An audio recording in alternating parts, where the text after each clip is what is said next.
So, hi, thank you for coming. Hi to everyone. This month we have a nice selection of quite diverse talks and one live event. Today's topic is about dynamic topic discovery. Next week we'll talk about legal tech and legal judgment prediction models. And the week after that is about NLP aspect of social and political science. And at the end of the month, we're gonna do a live get-together in Munich about women in NLP, which is almost in time, about a month and a half after International Women's Day. And thank you for coming. Today's speakers are Jann Goschenhofer and Dr. Matthias Aßenmacher. Jann Goschenhofer is a PhD student at the SLDS chair at LMU University, and he works on constraint clustering and positive unlabeled learning, and he's the main author of CC Top. Matthias Aßenmacher, we have already had. We talked about open source resources in NLP with him. We had a really nice, helpful talk and a nice discussion at the end. I'm gonna link the talk after that. And he's a postdoc researcher, also at the SLDS chair in LMU and also the NFDI Consortium for Business, Economic, and Related Data. His focuses are active learning, bias, and multimodal use cases. And yes, this is a topic for today. Thank you so much for coming, and you can share your screen now if you want.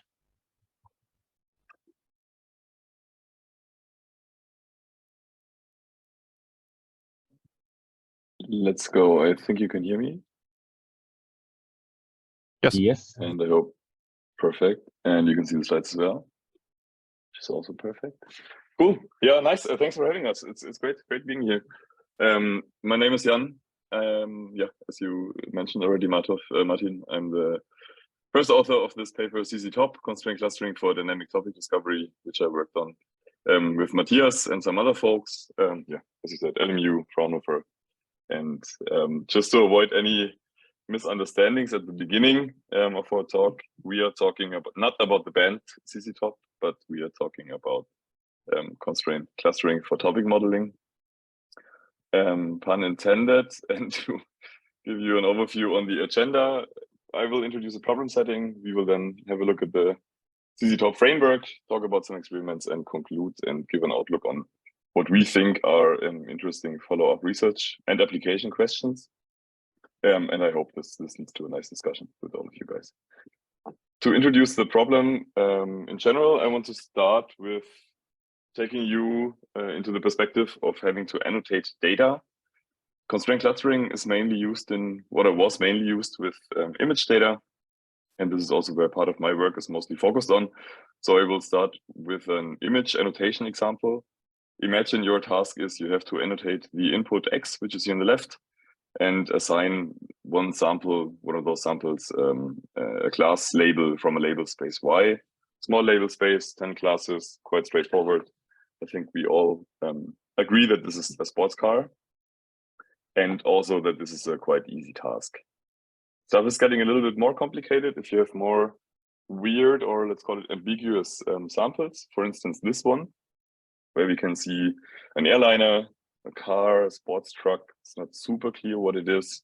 If we consider our small label space here, ImageNet 10 tells you this is an airship. I think you could argue for other classes as well. And this is an ambiguous task, and you as an annotator might struggle with that. Where does an airship begin? Where does an airliner end? How should you do this? And another issue that can appear if you have to annotate class specific, meaning one sample gets one class label, is if you have an exploding label space. So right now we're looking not at ImageNet 10, but at ImageNet 1000.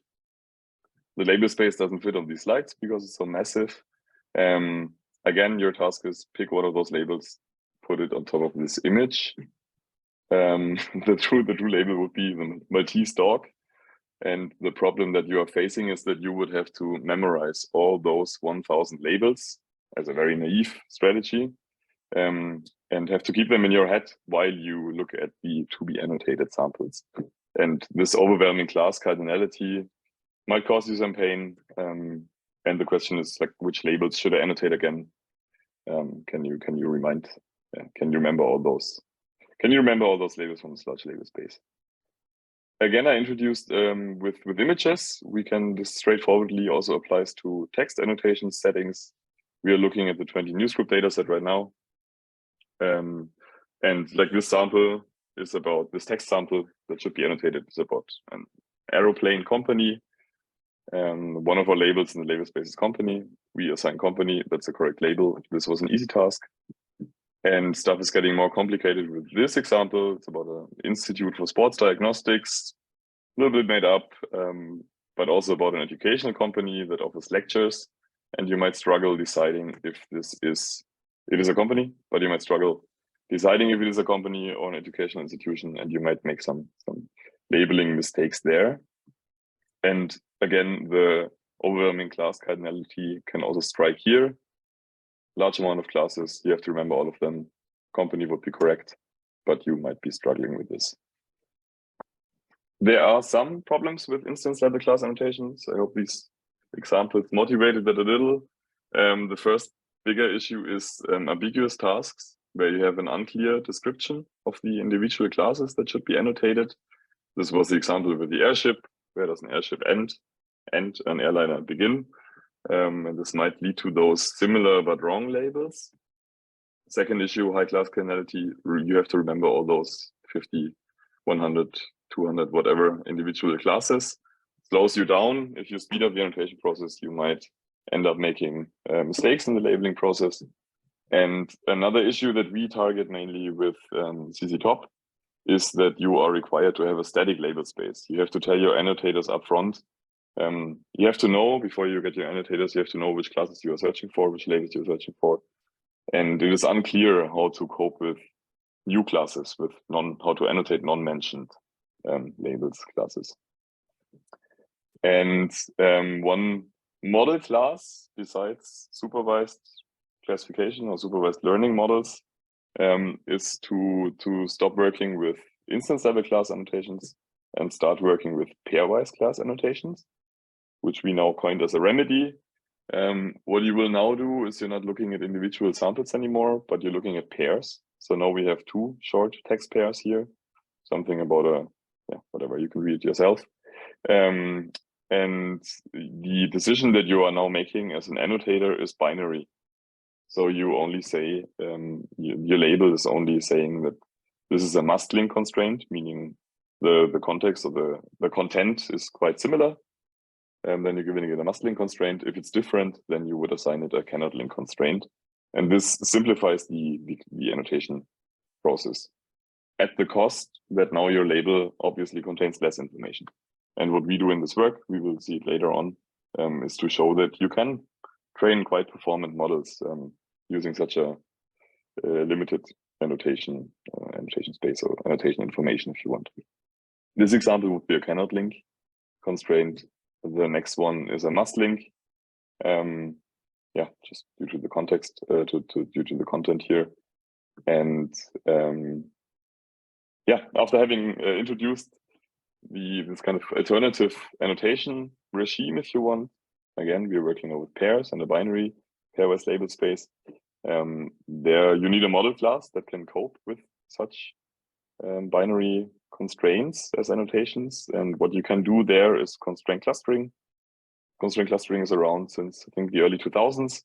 It was introduced for deep learning by these guys down there. And what you will do is you're essentially training, your training data contains pairwise samples now. So you're looking at a tuple, which contains one part of a pair, second part of the pair, and this binary constraint, again, saying cannot or must link. You train with batches of those pairwise samples. And your model is a regular neural network. So per se, the model architecture doesn't change. You only have, what changes is that you have n softmax output neurons. So you're not making a binary decision in the modeling, but you're still doing a multi-class classification despite only having binary constraints. Might sound a little bit odd. I will show you a figure in a second, which hopefully makes it more clear. What is interesting about constraint clustering is that you can use those models in the over-clustering scenario, which is what we mentioned here. And this means that the neural network has more softmax output neurons M, then there are clusters in the data or assumed clusters in the data, more potential clusters than present. And these models are quite good in, despite being kind of not over parameterized, but despite having too many output neurons, they are still able to learn the underlying amount of clusters, respective classes. And this offers some nice applications, for instance, in open set classification or open world settings, or in dynamic settings, which is the setting that we're looking at. You use pairwise loss functions, MCL or KCL, and what you get is still an inductive model that you can use for inference as usual and deploy similar to any classification model. This is the figure that I promised. We now see that we are training with pairs of texts. First pair here, then we have a constraint. In this case, it's a mustling constraint. And the second pair, we throw both text samples through the same neural network, F. And what we're getting is our softmax output, which again has M output neurons as we define up front. And the way these models are optimized is using either the MCL loss, which is what you see right here. And I think the trained machine learning expert quite quickly sees that this is essentially the binary cross entropy loss function, where you would use the dot product of those two output prediction vectors as some kind of a similarity score. And you want to, this helps the model train and learn the mapping of text samples to be similar or to be dissimilar, which is the definition of a dot product. The MCL loss function is kind of the successor of the KCL loss, which I will talk about in a second. And if you were to use constraint clustering out of the box, you would end up using this loss function with this pairwise training regime, if you want. The alternative loss function, or the predecessor of the MCL, was the KCL loss function, which the K in KCL stands for Kullback-Leibler. And essentially what you're doing is that depending, kind of a max margin loss, depending on the constraint, that is again binary, you want the model to output probability vectors which are very similar in the case of of a mustling constraint. That means they should have a small Kullback-Leibler distance, or you want them to be big and to be distant, to put probability mass in different neurons, just to make sure that the model learns to distinguish non-connected input samples. Looks more mathy than it should be. I think Kullback-Leibler distance, something that everybody knows. And the literature finds, or these papers find, that the MCL loss should lead to a smoother training procedure. Conceptually, constraint clustering is as many of those semi-supervised, or let's call them low supervision methods. It's located between unsupervised learning, plain clustering, where you only have unlabeled data, and supervised learning, where you have instance level class labels here on the right side. And with this figure, I just tried to visualize how you could mine those constraints from labeled data. These two folks would have a cannot link constraint. They are in different clusters defined by the classes. And these two fellows over here, they have a must link constraint as they are in the same cluster. Just to put it in conceptual perspective, if you want. Constraint clustering is clear, I hope, and the way or why you should or you could annotate with pairwise constraints hopefully as well. I mentioned this over-clustering capabilities, which means that you can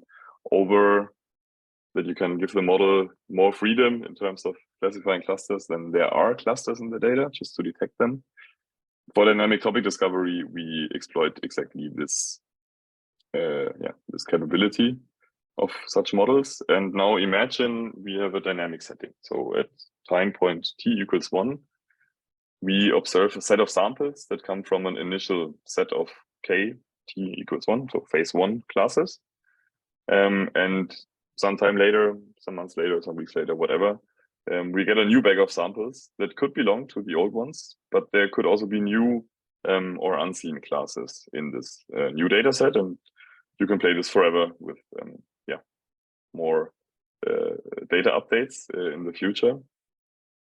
If you were to train or to use a regular topic detection, topic classification model for such a task, what you would end up doing is you would first train a supervised model, straightforward, and at t=2, you would have to annotate new incoming samples instance specifically, and train a new supervised model with the combined data set. And you are required to have knowledge about the class cardinality of your new data.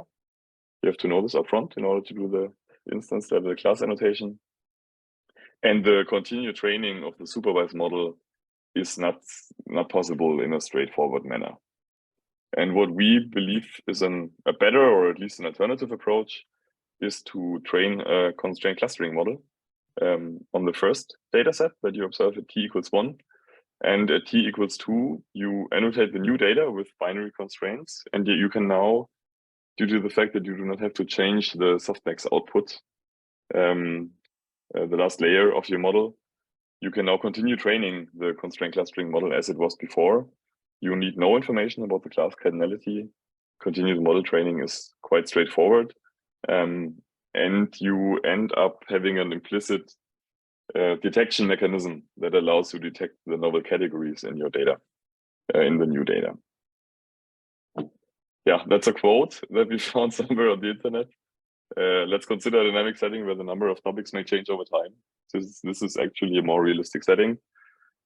Nobody ever made this quote, but we think it is important to do so.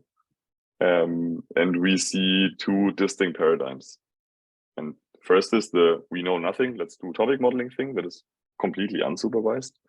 And the second is we have perfect knowledge about what topics are addressed, would be the supervised scenario.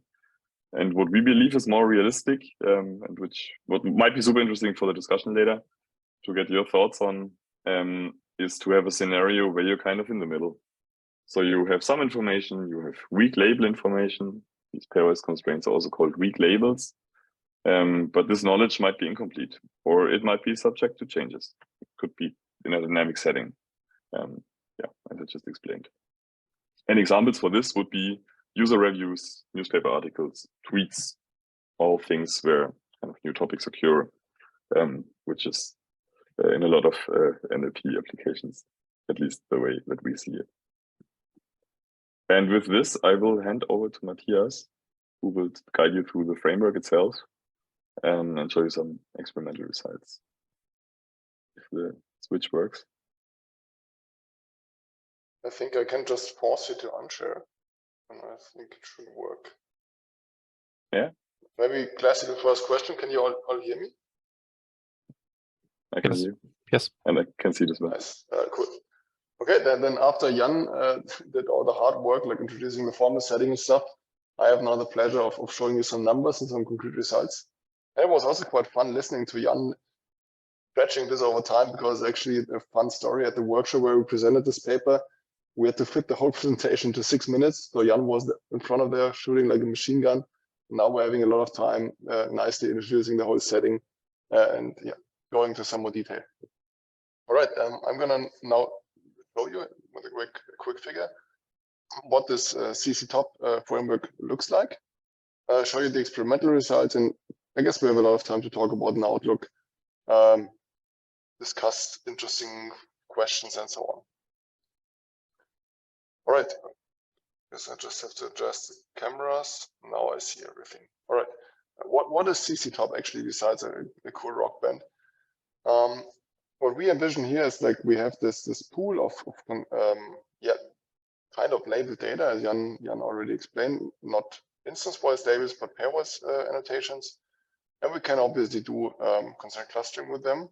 This was previously done for computer vision. We're now extending this to NLP. As you can see by the colors, all the classes represented in our training data, we have perfect knowledge about this. This is how it works in this first case. We use here, in this case, 3 output neurons to model this data set. Yeah. So we assume a known number of classes, which is constant over time. This is the classical, very naive scenario. What we then also showed in our paper, which was previously shown for computer vision data sets, and we showed it for text data sets, that overclustering works, which is kind of yes, signaled by these two gray nodes here, is that we kind of overspecify the softmax layer of our model. But still, the model is able to detect only these three underlying classes. Still, we don't assume any dynamic development in the setting, which changes when we go to the dynamic topic discovery setting, where additionally to this initial data pool, we now get new pairwise annotated data points, like for example, stemming from the old classes, or purely from the new classes, or from both of them, cannot links as well as must-link constraints. The softmax layer is again overspecified, just in order the model can accommodate the potentially occurring new classes. And the model just learns to fill up as many nodes as needed to accommodate all the new occurring classes, which allows us to just massively overspecify the softmax layer in the very beginning, and then let the model learn at which point in time which new clusters or classes appear. To check whether and how this worked, we did some experiments. We used these three data sets, the aging use data set with a relatively low class cardinality, the track cores, also known as track 6, due to the 6 classes data set, and to be honest, it's a rather small one compared to the other ones, as well as the DBpedia data set, all the three of which are pretty widely used for topic classification. One crucial point maybe that we should mention is that we concentrated on short to medium length texts. The reason for this was that we assume multi-class scenario here, right? We don't assume the multi-label scenario, which is also not quite so super uncommon when it comes to modeling, rather modeling than classifying topics. We made a distinction here between topic modeling, which is rather multi-label scenario because documents can belong to multiple topics, but we concentrate on the case where just one topic per article. And this we assume is rather plausible when focusing on rather short text. And another thing we did, we only used the DBpedia dataset for the DTD experiments because, using just 4 or 6 classes is not so much fun, but if we have 14 classes, we can do a nice split between these classes to take some old classes and some newly occurring classes in the next time step, which we'll talk about in a second. Before we do this, I'm going to walk you through all our experiments. We started, as you saw on the figure some slides ago, with a purely ordinary constraint clustering scenario where we compared, or we first checked whether and how well it works. In order to do so, we selected a lower as well as an upper baseline. The upper baseline comes very natural, which is just an ordinary fine-tuned BERD model. But for the lower baseline, we also discussed, okay, what should we do? Should we do some topic modeling, use LDA, use BERD topic or whatever? But exactly the point I mentioned earlier is that we want to clearly make the distinction between topic modeling, which is slightly more in the multi-label direction, and topic classification, which is a multi-class classification scenario here. We chose to go with the k-means algorithm on top of BERD embeddings.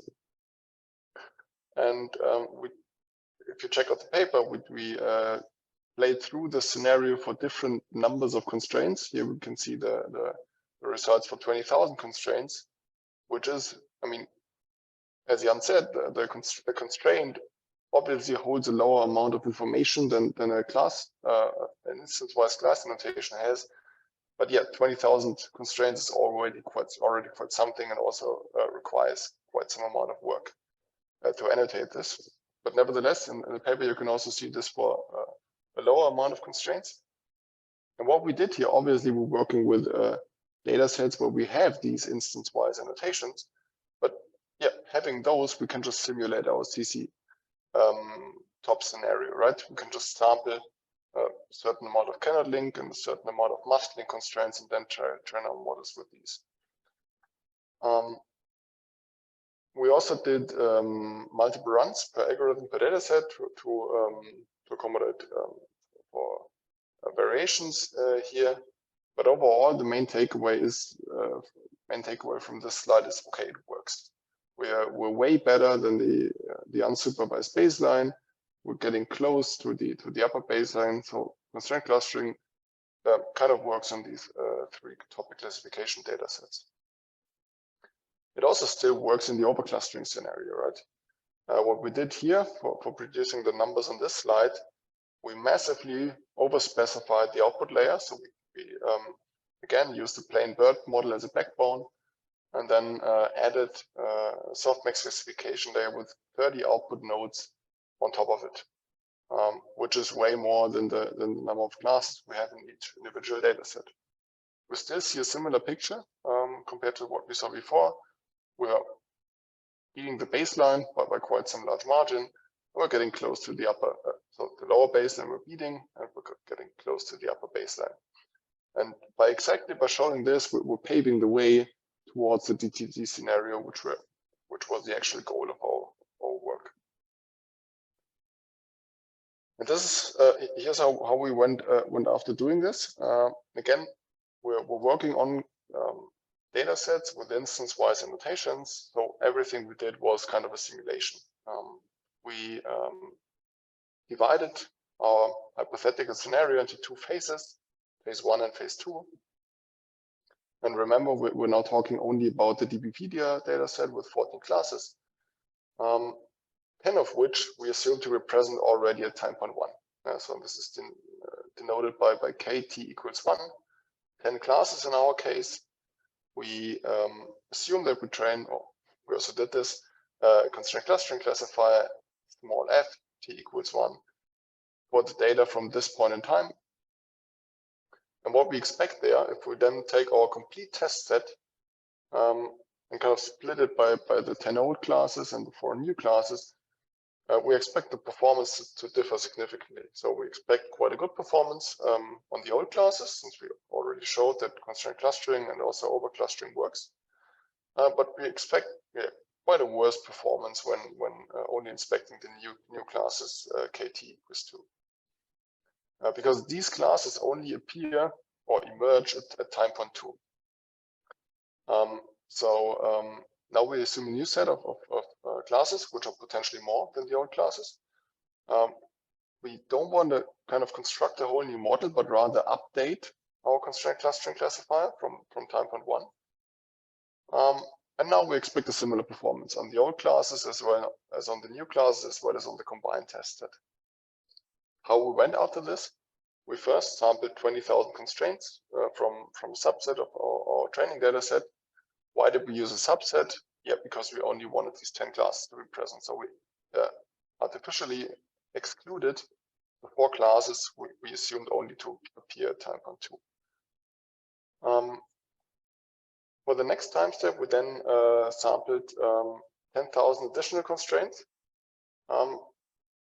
from all 14 classes now. So we now have these 2 distinct data sets for the different time points. And what we also did, we kind of wanted to do a small experiment towards the degree of novelty, how we call it, in our data. So how many of the new classes can we assume to be present at the second time point, right? You will see this in the results in a second. And yeah, as already mentioned, we just split up the test set into 2 distinct subsets, one for the old 10 classes and the other one for the new 4 classes. And this is what our experimental results looked like. And I'm just going to very slowly walk you through this because it's quite a lot of information on only one slide. The most important thing to see here is when we compare the performance, which is seen in the upper part of the table, after phase 1 to the performance after phase 2, divided by the different test sets, right? The test 1 is the part of the test set holding only the samples belonging to the first 10 classes. The test 2 is the part of the test set for the new 4 classes, and D-test combined is basically the whole test set. What we observe here, when we have the phase 1, we observe excellent performance on D-test 1. So it makes sense, right? We're trained on these, or trained on data from these 10 classes, so it worked well there. We see a huge performance drop when just evaluating on D-test 2 on the 4 new classes, which the model hadn't seen before. And yeah, so kind of something in the middle for the combined test set. And what becomes obvious when we look at the updated model, which is shown right here in the phase 2 part of this table, after we kind of updated our model on the new constraints, holding information on all 14 classes, we can see that, okay, we see a mild performance drop on D-test 1, a huge increase on D-test 2, and also a very satisfactory performance on D-test combined. The next important thing here is that we had a look at multiple confusion matrices to check, okay, how many clusters did the models actually detect in our data. Again, when we concentrate on phase 1, what we see here is for the D-test 1, it detected perfectly 10 classes. It was interestingly also able to differentiate between the 4 present classes in the D-test 2. But when it saw all the data together, so the data from all 14 classes, kind of fell back to the 10 initial classes. And this is the most critical point. It wasn't at all capable of detecting 14 classes when shown data from 14 classes, which significantly changed when we look at phase 2 results, where we see nearly perfect results here. 10 detected classes in the test 1, 4 in the test 2, and the most important thing, 14 detected clusters when looking at the combined test set. Another important thing to see here is when we compare these 2 data scenarios. We talked about this a few seconds ago. We assume different scenarios for the second phase.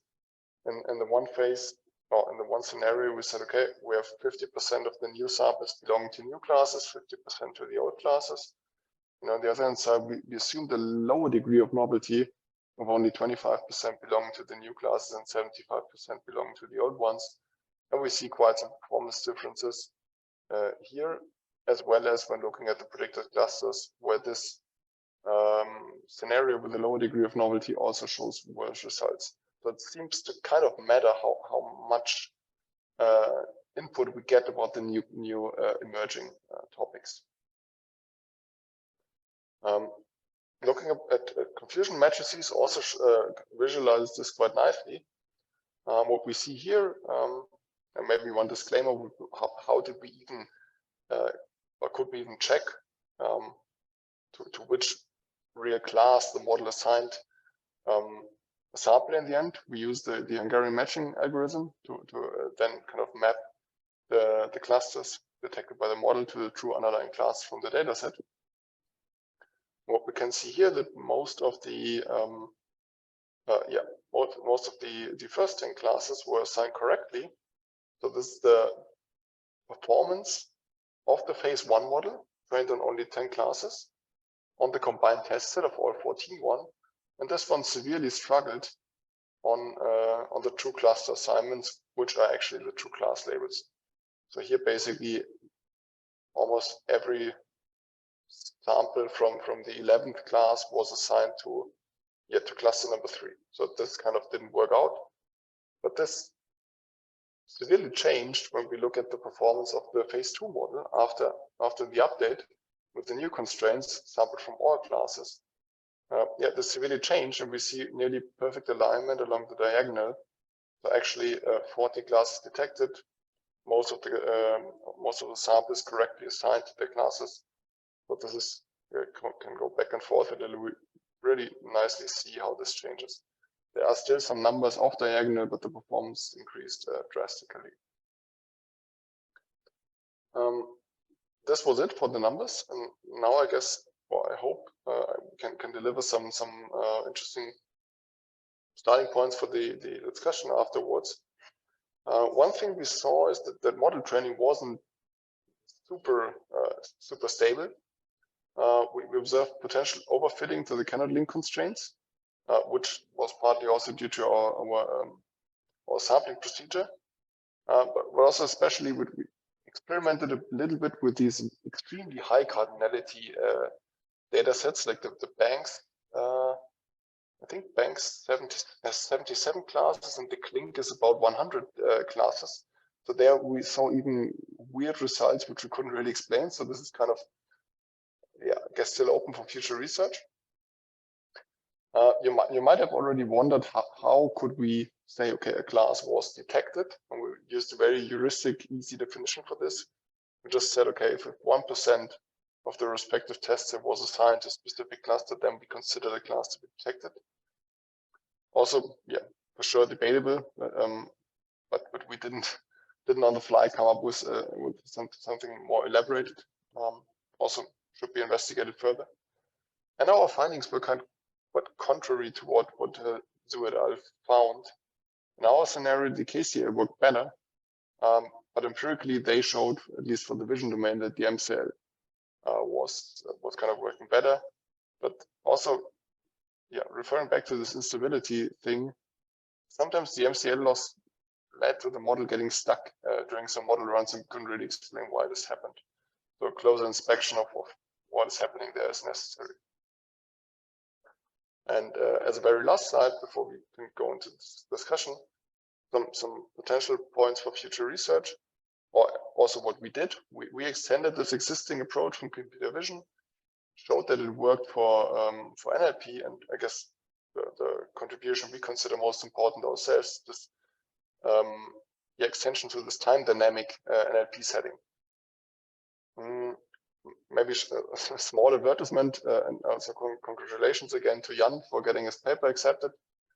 He extended this whole thing to semi-constraint clustering, which is a setting where, and correct me if I'm explaining something wrong now, where he also takes into account unlabeled samples. As you can remember from this figure earlier, we have these constraints between the samples, but there are also, in this constraint match thing, there are also a couple of unlabeled data points in there. So yeah, low informative annotations plus only semi constraint setting. And here are a couple of points which we consider relevant for future work. So as I already mentioned, there are data sets which have very short text, like these intent classification things, and very large label sets. It would be interesting to check out how this could be extended to multi-label scenarios where one document could potentially belong to multiple classes, and it's not super straightforward how then these constraints would look like, potentially also non-binary. Obviously, yeah, investigate your robustness of these models and investigate these instabilities. Check out how this works for hierarchical label sets. We also experimented a little with the 20 newsgroups data set, which also produced sometimes some weird and not explainable results. And then we have this hierarchical class label structure. And yeah, one thing we considered pretty obvious in the beginning is that we said, okay, there are scenarios where it's easier and more efficient to just annotate these constraints, just do these pairwise annotations, but we didn't find any work actually empirically showing that annotators get more efficient or have an easier task when just quote unquote annotating pairwise samples instead of annotating instance-wise labels. So yeah, there's a desperate need for some work on really quantifying this differences in difficulty when annotating according to these different paradigms. And with that, I guess we're done. Here's everything where, like on the right-hand side, the organizations were involved in everything about the paper, the code and stuff. Again, thanks for having us. It was a pleasure presenting our stuff again to you. And now I guess we're open to questions. Thanks for listening.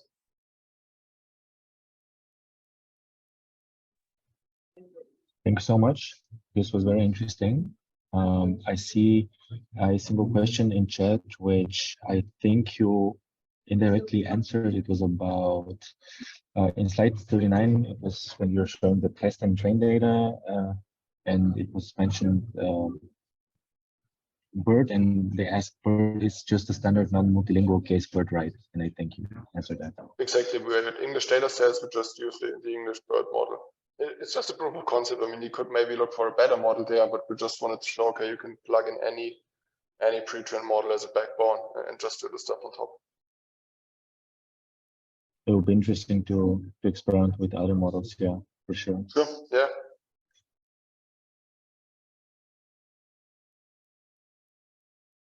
Maybe another question on slide 29, I think it was.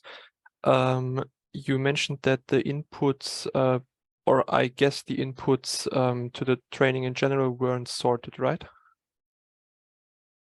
They were just no, they're not sorted. Okay, yeah. Exactly. So you, sorry, go ahead. No, okay. Yeah, I just wanted to ask, or maybe the idea, could it maybe be beneficial to sort the classes in the beginning and then start training with, for example, 4 classes, and then continuously extend the number of available classes like you did with the change in the phase 1 or 2? I don't know if it maybe brings something to start with this process directly in the beginning. To kind of scale the model up or guide it through the learning. Exactly, yes. Yeah, I think it's a great thought. One thing, or maybe let's call it a challenge. The way we treat this right now is we simulated those constraints from an existing instance level labeled data set. And if you would apply this in reality in an application use case, you would not have access to the true underlying classes. So you would kind of lack the information that you would need in order to scale it up. Okay, true. But this is was also one motivation to be kind of at this meetup right now to see if people, working with binary constraints is a thing, and if people really apply this in their everyday work. Because right now, the way we treat it right now, it's essentially a simulated kind of a setup thing. And hence you would not want to use this information because otherwise you would require again instance level annotations. Yeah, but I feel the thought is cool to play around with this dynamic evolving. Yeah, the extending maybe setup because of the phase 1 and 2 change. I found really interesting. Yeah. Okay, super cool idea. Thank you. Christopher asked the question, but before that, Chan raised her hand, so I think she can go first, and then we can ask Christopher's question.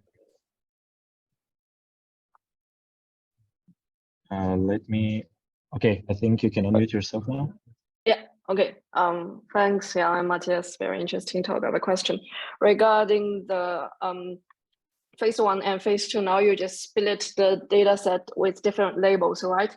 But in the reality, if the society revolves, the new topic comes out. For example, let's say we have a new topic is climate change, but we look like 20 years ago, but there might be already articles talk about that, but it's not annotated. So in reality setting, how do you deal with this false negative problem? I'm not sure whether I've fully understood the problem. Okay, sorry, let me rephrase. So now you have phase 1, phase 2. You split the topics 10 to 4. So it's very clear, clean cut. The negative is just clear negative. But what does negative mean in this case? I mean, if like a topic, link, Jann, right? What, pardon? Sorry, you mean the cannot link annotation? Yeah, cannot link, or maybe like you have a topic, like a new topic, like let's say airplane. And then if it's in the phase 2 topic, and then that means that's definitely negative or not linked in phase 1, right? But in the real setting, it's like there might be already topic articles talk about it, but it was not annotated at that time. Let's say 10 years ago. There's an article talk about, let's say talk about like LGBT, but at that time they think that's normal too, right? And then so annotated haven't annotated it, and this question only got like attention 10 years later. So in your phase 1 data set, it's not clean. There's those like false negative. how do you deal with it? Good point. I think the short answer is that right now we don't deal with it. we might run into an issue with it. But do you have any like intuition, like how to deal with it?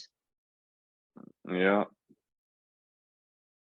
I mean, well, one thing that I thought about after this whole working a little bit with constraints is trying to get the notion of uncertainty, or let's call it noisy constraints in, where you would say, right now we're working with a discrete binary kind of simplified setup.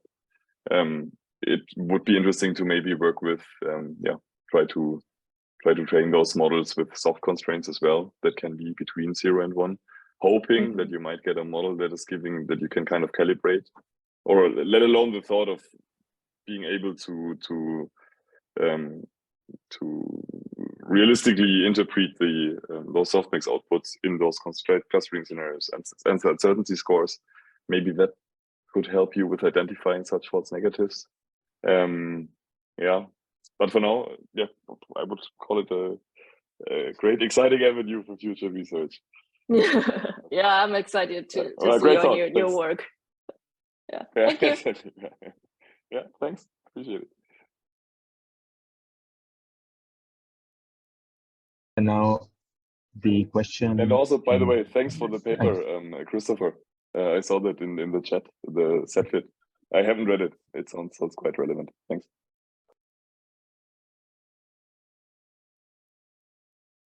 Yeah, so for people that might not see the chat, for example, after we upload to YouTube, Christopher posted in chat note, the set fit fine-tuning paradigm achieves much better classification results because it trains on pairwise samples. The paper is linked. We're going to link it in the description. Not sure if this is comparable here, but might be interesting for you. Yeah. I think you also mentioned briefly how much data samples were in the second part of the phase 2. I'm not sure whether I missed it maybe, but have you experimented with how many data points of the new classes you need to get up to good results after the generalization? Yeah, what we did here, we took 18,000 data samples, because like according to our sampling algorithm, where we kind of artificially create these pairwise constraints from our fully labeled data sets, it took around 18,000 samples to generate roughly 10,000 constraints. And there we kind of controlled for this degree of novelty, how we call it, as it's shown here, like 50-50 or 25-75. And this was rather of exploratory nature. We just checked, okay, is there a difference in performance depending on the degree of novelty? We didn't really carefully check, okay, what is the exact performance drop when the degree of novelty decreases by a certain amount. So that we didn't do. We just this was just a rather fresh, new, very tentative insight. Okay, because I think the upper baseline you mentioned in the tables before, it was on the BERD fine-tuned on this complete data set with all classes from the beginning, probably, right? Okay, then maybe, because another thought is that maybe this is a much more economical approach also, because if you would compare the pre-trained BERD and fine-tune it from two different data sets with different numbers of classes, of course, it's not possible. You would have to do it twice and then compare the results, but your results all got to the level you showed in the beginning, which was close to the upper baseline with continuous laying. So this is also, maybe you can also see it as much more economical sort of training. You mean in terms of like energy consumption and stuff? And not directly related to energy consumption, but the number of samples you need. But of course, it's correlated to energy consumption. Then yes. Yeah, it's one of the main arguments we're trying to make. Like we can continuously learn instead of just starting all over again when something new happens. Yeah. Okay. This is a much better approach than to static models. Yes. Okay. Plus, we don't need this explicit. Sorry. No, go ahead. Sorry. Plus that we argue that we don't need this explicit knowledge about how many nodes do we need in the softmax layer, right? you can just continue and let the model figure it out itself. Okay, yeah, that's of course true, yes. Yeah, because you release everything, like your code base and everything, it's completely open source. We could technically experiment with other databases, for example, or just like theoretically we could do it ourselves, right? Sure, just go ahead. Happy to discuss your results then. Yeah, that's absolutely the intention. It's everything right here at the end. You can just scan the QR code, or it's also linked in the paper, which Martin already posted in the chat. So yeah, happy if people use our work.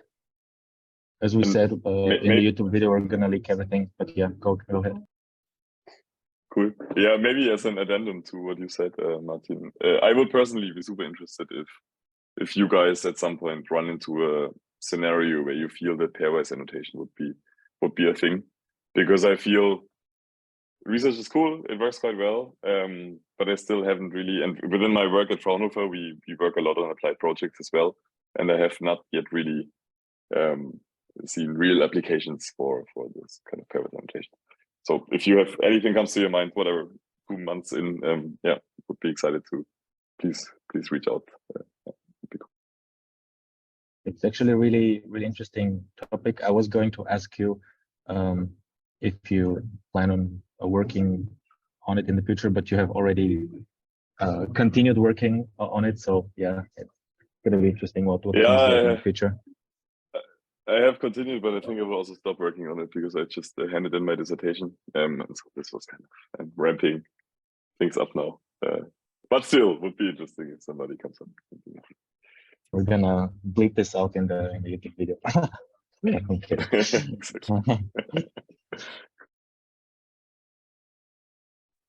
Okay, so if no one else has any questions, don't want to unmute themselves, or doesn't want to post anything in chat, I for sure want to say big thanks for coming to Jann and Matthias.